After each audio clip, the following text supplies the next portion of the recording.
So mapagpalang araw po sa inyong lahat. Ngayon po ay February 28, 2026, Sabado sa unang linggo ng 40 araw na paghahanda.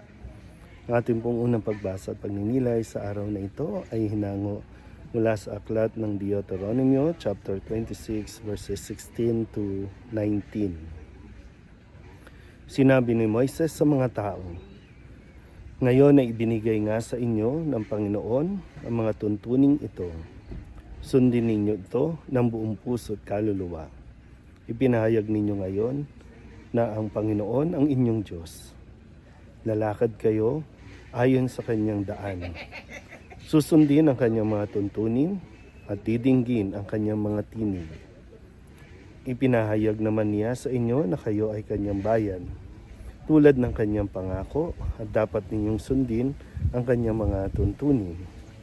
Palalakihin niya kayo higit sa ibang bansa upang maging kapurihan niya, karangalan at kadakilaan, at tulad ng sabi niya, kayo ay isang bansa na nakatalaga sa kanya." Ang salita ng Diyos.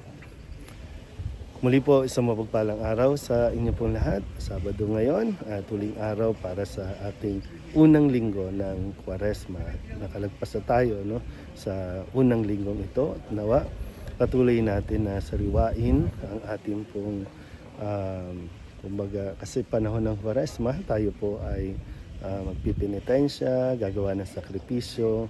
Kalakip niya siyempre yung pangako na magsisikap na magbagong buhay at ituwid ang ating pong mga kasalanan na nagagawa. Sana yung ating pong gagawin na mga pagbibisita iglesia, pagpipinitensya, pag-aayuno, pagkakawang gawa, lahat ng ito nawa ay mas magbigay sa atin ng daan tungo sa mas malalim na pagtupad sa ating pakikipagkasundo muli sa Diyos. Nasisikapin natin na siya lamang ang ating Panginoon, siya lamang ang ating sasambahin. At yung renewal, magpanibago tayo ng ating pong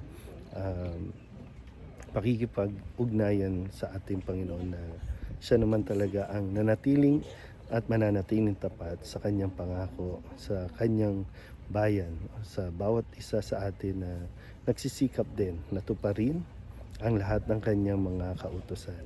Kailangan lang natin talaga isa puso, sa diwa natin, wag na wag itong kakalimutan. Muli po, isang mapagpalang araw sa inyo pong lahat.